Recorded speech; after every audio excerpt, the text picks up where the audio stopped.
Hello everyone. जो Russia और Ukraine के बीच में जो टेंशन है वो कंटिन्यूसली इंक्रीज होता जा रहा है। हालात बद से बदतर होते जा रहे हैं, कंडीशन गंभीर से गंभीर होती जा रही है।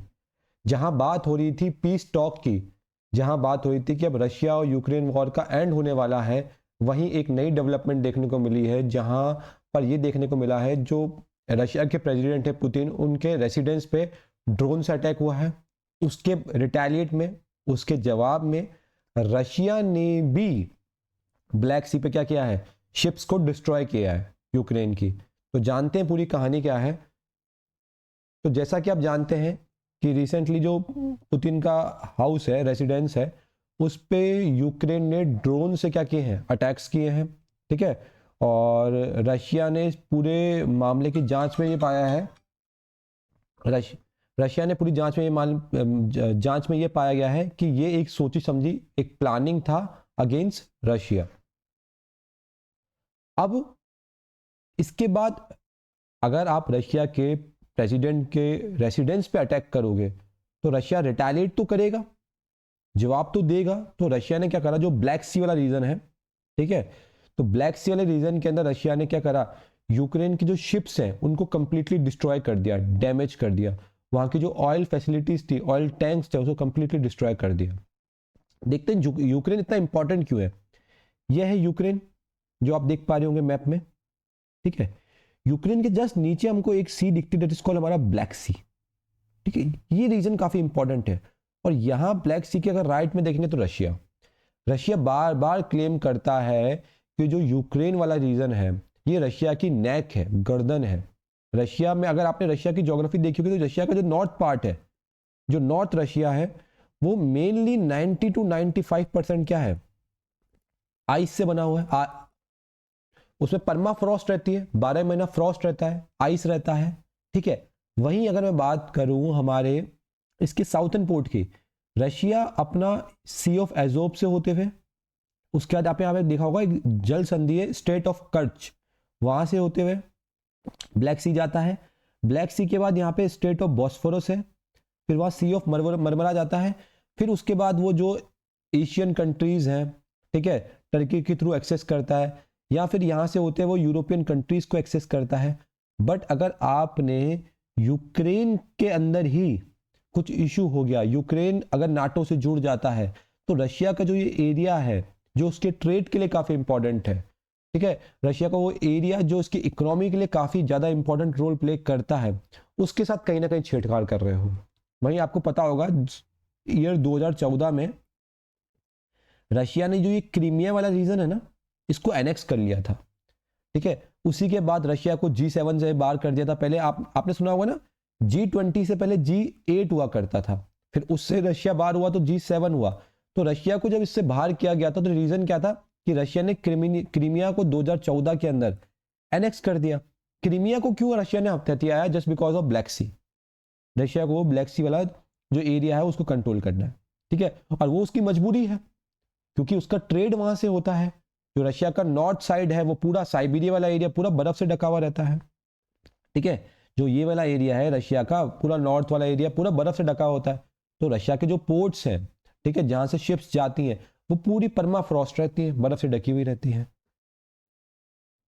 अब आपने देखा होगा अभी वॉर के बाद रशिया ने क्या करा, यूक्रेन की टेरिटरी में एंटर आना स्टार्ट हुआ। जैसे ये डोनेट्स रीजन है, डॉनबास रीजन है, आपने डॉनबास रीजन का नाम सुना होगा कि यहाँ पे बहुत ज्यादा मात्रा में मिनरल्स हैं, वीट यानी गेहूं है।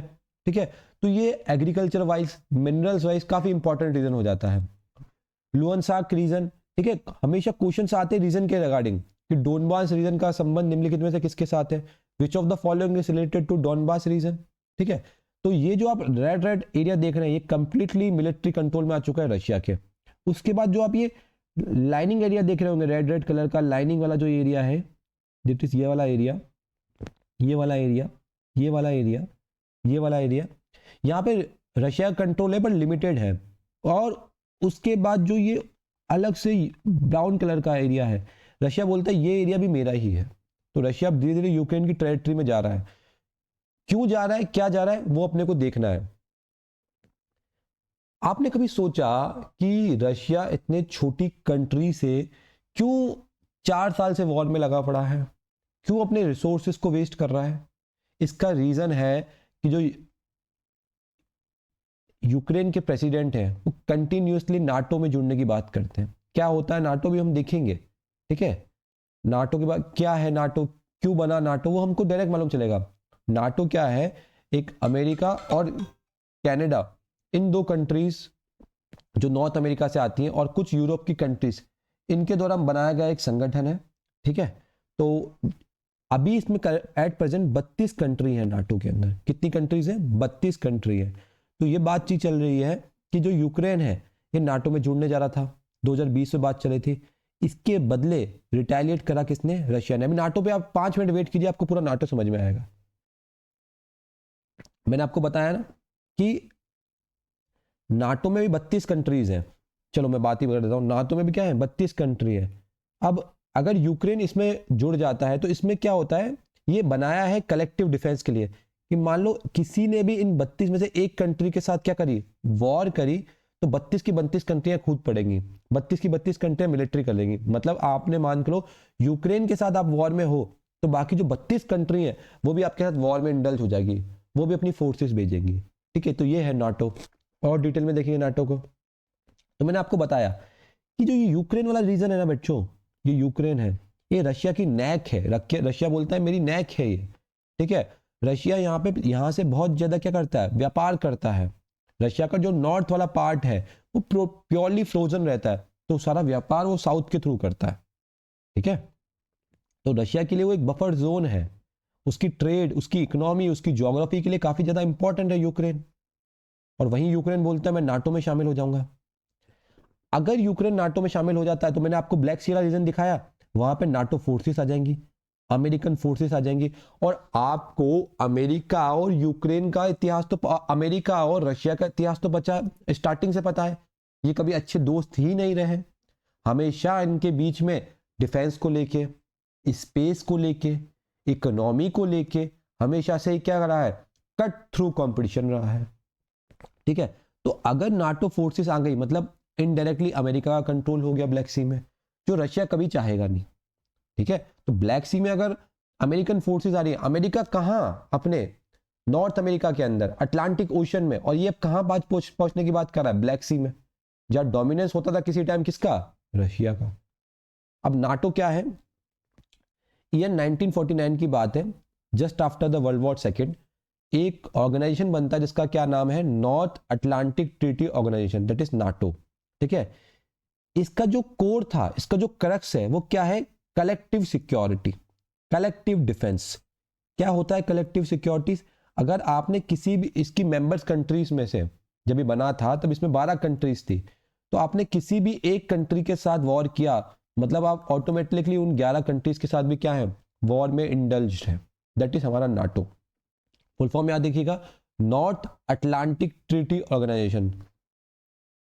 कौन कौन से वो 11 कंट्रीज थे, बड़ी सिंपल है, याद रखना कि जो कंट्रीज नॉर्थ अमेरिका कॉन्टिनेंट से हैं वो यूएस और कनाडा। और आपने देखा होगा यूएस और कनाडा क्या है, बाप बेटे हैं, जहां यूएस होता है वहां कनाडा पहुंच ही जाता है, इनका फादर सन वाला रिलेशन है, ठीक है। कनाडा के अंदर जो मेनली डिसीजन होते हैं वो ड्रिवन बाय किसके होते हैं, यूएस के इन्फ्लुएंस से होते हैं। बाकी जो कंट्रीज है हमारी यूएस यूरोप की हैं, जैसे पोर्तुगाल, फ्रांस। याद रखेगा स्पेन जो है वो फाउंडिंग कंट्री नहीं है, क्या है, फाउंडिंग कंट्री नहीं है। इटली है हमारा, ठीक है, पर आप याद रखिएगा ग्रीस जो है वो फाउंडिंग कंट्री नहीं है। यूके है, यूनाइटेड किंगडम, है ना, बेल्जियम है, नीदरलैंड है, डेनमार्क है, नॉर्वे है, आइसलैंड है, ये वो कंट्रीज हैं, ठीक है, जो नाटो की फाउंडिंग कंट्रीज है। बनाया क्यों गया था, यूएसएसआर, रशिया को कंट्रोल करने के लिए। अब आपको पता होगा कि जो आज रशिया देखते हैं, कोल्ड वॉर से पहले वो क्या था, यूएसएसआर था, सोवियत संघ था, सोवियत यूनियन था। आपको पता होगा कि कजाकिस्तान, किर्गिस्तान, उज्बेकिस्तान, ये सब किसका पार्ट थे, हमारा यूएसएसआर का पार्ट थे। और यूएसएसआर कंटिन्यूस अपना जो एरिया था उसको एक्सपांड कर रहा था, यूरोप की टेरिटरीज को अक्वायर कर रहा था। तो अमेरिका ने बोला क्यों ना एक ऐसा ऑर्गेनाइजेशन बनाया जाए जो यूएसएसआर को क्या करे, काउंटर करे। आज का रशिया उस टाइम का क्या था, यूएसएसआर था, सोवियत यूनियन था, तो उसको काउंटर करने के लिए क्या बनाया गया था, नाटो बनाया गया था। इस नाटो एक पूरा डॉक्यूमेंट है, उसका एक आर्टिकल 5 है, ठीक है। आर्टिकल 5 ये कहता है कि अगर आपने किसी भी कंट्री के साथ वॉर में इंडल्ज हुए तो बाकी जितनी कंट्रीज हैं वो भी ऑटोमेटिकली जो इस ग्रुप का पार्ट है वो आपके साथ वॉर में इंडल्ज हो जाएगी। आज तक कभी क्या नाटो फोर्सेस, जो आप ये फोर्सेस देख पा रहे हैं जिसमें अलग अलग कंट्री की फोर्सेस हैं, इनका यूज हुआ है? बिल्कुल हुआ है। आपने नाम सुना होगा ओसामा बिन लादेन, जिसने यूएस की जो पेंटागन बिल्डिंग है वहां पे बम ब्लास्ट किया था, ठीक है। तो ये ओसामा बिन लादेन को मारने के लिए सिर्फ एक बार आज तक जो सबसे डेंजरस फोर्सेस है, दैट इज नाटो फोर्सेस, ठीक है, इन नाटो फोर्सेस का क्या हुआ है, इस्तेमाल किया गया है, ठीक है। याद रखिएगा आर्टिकल 5, ये याद रखिएगा नाटो नाटो फोर्सेस का इस्तेमाल कब हुआ है, कितनी बार हुआ है, सिर्फ एक बार हुआ है। कब हुआ है? ओसामा बिन लादेन को मारने के लिए। आपने वो डॉक्यूमेंट्री भी देखी होगी जिसमें ओसामा बिन लादेन मारा गया था, तो उसको किसने मारा था? नाटो फोर्सेस ने। लोगों को आज तक लगता है अमेरिका ने उसको मारा है, दैट इज रॉन्ग। उसको किसने मारा था? नाटो फोर्सेस ने। मैंने आपको बताया 1949 में बना, इसका मेन उद्देश्य ही था। अच्छा, नाटो का सिंबल आप याद देख लीजिएगा, ऐसे स्टार टाइप का सिंबल है कि यूएसएसआर को अपने को क्या करना है? कंट्रोल करना है। सोवियत संघ के जो एक्सपांशन है, जो उसकी टेरिटरी है, उसको रोकना है, उसको और एक्सपांड होने नहीं देना है, इसलिए नाटो की फाउंडेशन रखी गई थी। क्या ऐसा ही कुछ आपको भारत के अगेंस्ट भी दिखता है? बिल्कुल दिखता है। पाकिस्तान और सऊदी अरेबिया ने अभी क्या करा है? डिफेंस डील करी है, जिसके अंदर ये बात हुई है कि अगर पाकिस्तान के साथ कोई भी कंट्री वॉर में इंडल्ज हो जाएगी तो सऊदी अरेबिया उसको क्या देगी? मिलिट्री असिस्टेंस देगी, अपनी मिलिट्री प्रोवाइड करेगी, अपने वेपन्स प्रोवाइड करेगी, अपनी सिक्योरिटी प्रोवाइड करेगी। अब सऊदी अरेबिया क्यों मिल रहा है? क्योंकि आपको पता है सिया और सुन्नी का मैटर तो चलता है, सऊदी अरेबिया और ईरान के बीच में भी इशू रहता है। तो और दोनों कंट्रीज की अगर मैं बात करूं, सऊदी अरेबिया और पाकिस्तान की, इनकी फिलॉसफी जो है, जिनकी जो मुस्लिम पॉपुलेशन है जो इस्लाम को फॉलो करती है, वो कहीं ना कहीं सेम रिलीजियस आइडेंटिटी को बिलोंग करती है। इसलिए सऊदी हमेशा पाकिस्तान को क्या करता है? बैक करता है, सपोर्ट करता है। और उनके बीच में रिसेंटली एग्रीमेंट हुआ है जिसके तहत वो क्या करेंगे? मिलिट्री ट्रेनिंग्स प्रोवाइड करेंगे, सिक्योरिटी सपोर्ट प्रोवाइड करेंगे एक दूसरे को। तो ऐसा नाटो जैसा कुछ कुछ देखने को हमको मिलता है पाकिस्तान के साथ, कि पाकिस्तान भी क्या करता है? अपने आसपास की कंट्रियों के साथ ऐसे कोलैबोरेशन बना के रखता है। अब देखो, ट्रम्प साहब, इनको नोबेल प्राइज तो चाहिए, ठीक है। और उस नोबेल प्राइज के चक्कर में उन्होंने बोला कि भाई मैंने इजराइल और जो गाजा का जो इशू था, पैलेस्टीन के साथ जो इजराइल का इशू था, उसको रिजॉल्व करा है। अभी बात कर रहे थे कि हम रशिया यूक्रेन को रिजॉल्व कर रहे थे, तो अमेरिका ने रशिया और यूक्रेन वॉर को सुलझाने के लिए एक प्लान दिया था, इसका नाम क्या था? 20 पॉइंट पीस प्लान। क्या नाम था? 20 पॉइंट पीस प्लान, जिसके अंदर उन्होंने क्या बात कही थी कि हम रशिया और यूक्रेन की वॉर को एंड करना चाहते हैं, जिसमें यूक्रेन 90 to 95% कंडीशन पे रेडी भी है। बट इशू क्या है कि उसके अंदर, इस पॉइंट के अंदर सिंपल पता क्या कहा है? ये पूरा प्लान ही रशिया के लिए बनाया गया है ट्रम्प द्वारा। इसके अंदर ये बात की गई है कि रशिया ने जिन टेरिटरीज को अक्वायर कर लिया वो रशिया के पास ही रहेगी। इस पॉइंट के अंदर यह भी कहा गया है कि जो क्रीमिया है, जो यूक्रेन का हिस्सा पहले हुआ करता था, जिसको रशिया ने अभी अक्वायर कर लिया 2014 में, वो अब रशिया का परमानेंट पार्ट हो चुका है। यूक्रेन उसकी डिमांड नहीं करेगा। इवन रशिया जिन जिन एरियाज पे कंट्रोल कर चुका है वो एरिया रशिया के हो चुके हैं, यूक्रेन उसका कंट्रोल नहीं करेगा। तो जो यूक्रेन के प्रेसिडेंट है जेलेस्की साहब, वो बोलते हैं यार ये तो हमारी जो सोवरेनिटी है, संप्रभुता है, जो हमारी टेरिटोरियल इंटीग्रिटी है, उस पर क्वेश्चन मार्क है, आप ऐसा कैसे कर सकते हैं? तो ये पूरा मुद्दा है। तो मेन इशू क्या है? Territorial integrity. ये हमारी, मतलब ये हमारा इशू है, आप कौन होते हो इसमें घुसने वाले? ठीक है। उनको क्या, आपने पूरा टोन ऐसे सेट कर दिया है कि भाई जो हमारा एरिया रशिया ने कंट्रोल कर लिया। अरे भाई वॉर में जीतना है ना, वो एरिया तो हमारा है, ठीक है। आप बोलो रशिया को बाद वॉर देंगे। अच्छा, ये यूक्रेन भी सिंपल आदमी नहीं है। क्यों नाटो के पास गया था कि हमको नाटो का मेंबर बनना है, नाटो का मेंबर बनना है, ठीक है। अब नाटो का मेंबर बनना है तो रशिया ने वॉर छेड़ दी। अब चल रही है 2021 से वॉर, 4-5 साल हो गए हैं। और जहां लग रहा था वॉर खत्म होगी, ये ट्रम्प साहब वॉर खत्म करवा देंगे। इनकी बात पे तो मुझे कुछ विश्वास नहीं होता है, ठीक है। जहां जहां मुझे लग रहा था कि वॉर खत्म करवा देंगे, इन्होंने वॉर नहीं खत्म करवाया। अभी इन साहब ने ड्रोन से अटैक कर दिया प्रेसिडेंट के रशिया के प्रेसिडेंट के रेसिडेंस पे। उसका रिटेलिएट वो लोग भी करेंगे। रशिया थोड़ी छोड़ेगा यूक्रेन को, वो और अंदर यूक्रेन के अंदर जाएगा और अपना टेरिटोरियल एक्सपांशन करेगा, ठीक है।